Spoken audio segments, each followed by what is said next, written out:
안녕하세요. 미라클맘입니다.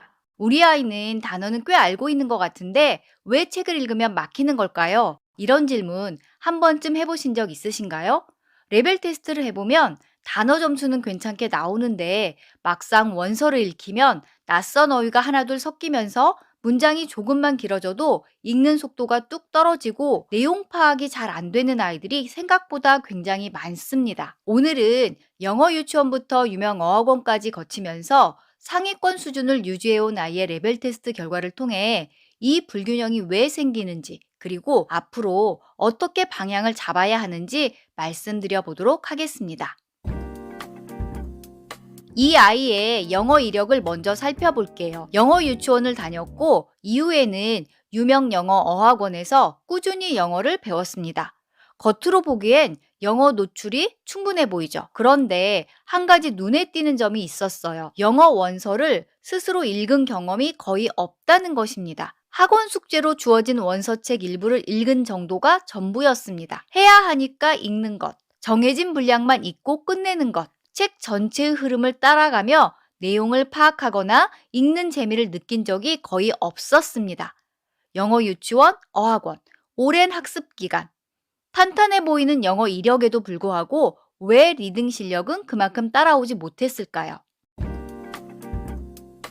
레벨 테스트 결과를 보면 상황이 좀 더 명확하게 보입니다. AR 기준으로 5에서 7점대의 수준을 보여줬고 단어 영역은 또래 평균보다 꽤 높은 수치가 나왔습니다. 그런데 읽기와 듣기 영역은 그에 비해서 상대적으로 낮았어요. 특히 읽기 영역에서는 짧은 문장보다 문장이 길어지거나 본문 분량이 늘어날수록 내용 파악이 어려워지면서 오답률이 높아지는 패턴이 뚜렷하게 나타났습니다. 단어를 많이 알고 있음에도 불구하고 읽기 실력이 그 수준을 따라가지 못하고 있는 겁니다.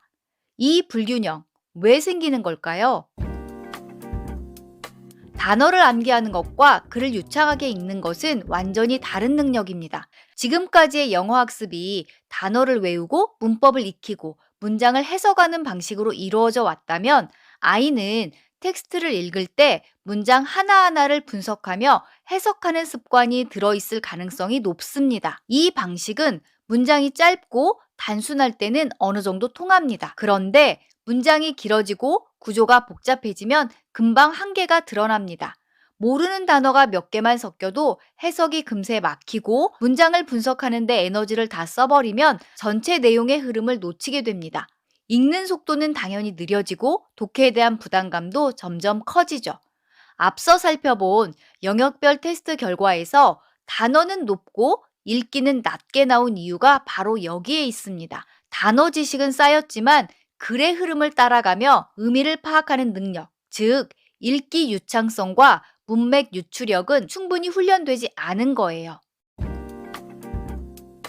읽기 유창성과 유추력은 단어를 많이 외운다고 생기지 않습니다. 쉬운 책부터 시작해서 다양한 장르의 책을 꾸준히 많이 읽어나가야만 생깁니다. 처음부터 어려운 책을 읽히는 것보다 아이가 편안하게 읽을 수 있는 수준의 책에서 출발하는 것이 중요합니다. 그 안에서 내용을 파악하고 재미를 느끼는 경험이 반복될 때 읽기 감각이 조금씩 쌓이거든요. 이 아이처럼 학원 숙제로 부분적으로만 원서를 접했던 경우라면 책을 온전히 읽어본 경험 자체가 절대적으로 부족한 상태입니다. 책 한 권을 끝까지 읽으며 재미와 감동을 느껴본 경험도 마찬가지고요.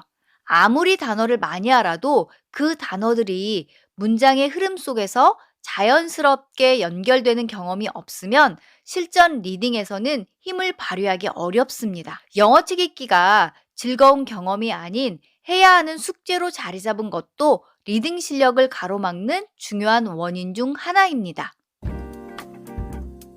그렇다면 이 아이에게 필요한 방향은 무엇일까요? 크게 세 가지를 말씀드리고 싶습니다. 첫 번째는 현재 수준보다 쉬운 책부터 시작하는 것입니다. AR 5에서 7점대 수준의 단어를 알고 있다고 해서 그 수준의 책을 바로 읽힐 필요는 없습니다. 오히려 지금은 내용을 편하게 파악할 수 있는 수준의 책을 많이 읽으면서 읽기 속도와 유창성을 키우는 게 먼저입니다. 레벨을 낮추는 게 퇴보가 아니라 실질적인 읽기 능력을 쌓기 위한 전략적인 선택입니다. 두 번째는 픽션과 논픽션의 균형입니다. 픽션은 언어 감각과 읽는 재미를 채워줍니다. 논픽션은 배경 지식과 어휘의 실제 맥락을 채워줍니다. 수능이나 토플 등 대부분의 영어 시험에서 다루는 지문과 어휘도 논픽션적인 내용이 주를 이루는 만큼 어릴 때부터 논픽션 읽기에 익숙해지는 것이 나중을 위한 탄탄한 준비가 됩니다. 세 번째는 한글책 읽기입니다. 의외라고 느끼실 수 있는데요. 리딩 실력에는 배경 지식이 생각보다 훨씬 큰 영향을 미칩니다. 실제로 영어 원서는 물론 수능 같은 시험의 영어 지문에도 과학적 원리나 역사적 사건을 다루는 내용이 자주 등장합니다. 해당 분야의 배경 지식이 있는 사람에게는 영어를 몰라도 내용이 먼저 보이는 수준의 문제인데 그 배경 지식이 없이 영어 해석에만 매달리면 훨씬 어렵게 느껴지는 거죠. 결국 영어 리딩 실력은 영어만의 문제가 아닙니다. 이 아이에게 지금 필요한 건 AR 수치를 높이는 게 아닙니다. 읽는 것 자체가 자연스럽고 재미있는 경험이 되는 것. 그게 먼저입니다. 책을 읽으며 내용을 파악하는 성공 경험이 쌓이면 단어들은 암기가 아닌 문장의 흐름 속에서 자연스럽게 자리를 잡기 시작합니다. 그 과정에서 읽기 속도는 자연스럽게 빨라지고 유추력도 생기고 단어 실력도 함께 성장합니다. 그리고 그것이 반복될수록 아이는 스스로 더 읽고 싶어지죠. 영어책 읽기가 숙제가 아닌 즐거운 경험으로 바뀌는 순간입니다. 물론 단어 암기가 필요 없다는 이야기가 아닙니다. 다만 순서가 중요합니다. 책을 충분히 읽으며 자연스럽게 접해온 단어들을 나중에 정리하고 다지는 과정으로서의 영어 암기는 훨씬 효과적으로 흡수됩니다. 먼저 읽기 경험을 쌓고 그 위에 단어 학습을 얻는 것. 지금 이 아이에게 가장 필요한 변화입니다. 단어를 많이 안다는 것과 잘 읽는다는 것은 다른 이야기입니다. 그 간격을 좁혀주는 건 더 많은 단어 암기가 아니라 책을 읽으며 쌓이는 진짜 읽기 경험입니다. 지금 우리 아이의 영어 노출량에 비해 리딩 실력이 생각만큼 오르지 않고 있다면 오늘 말씀드린 내용이 방향을 잡는데 조금이나마 도움이 되셨으면 합니다. 방향이 맞으면 아이의 영어는 반드시 달라집니다. 오늘 내용이 아이들과 영어 진행에 도움이 되길 바라며 구독과 좋아요 부탁드리겠습니다. 감사합니다.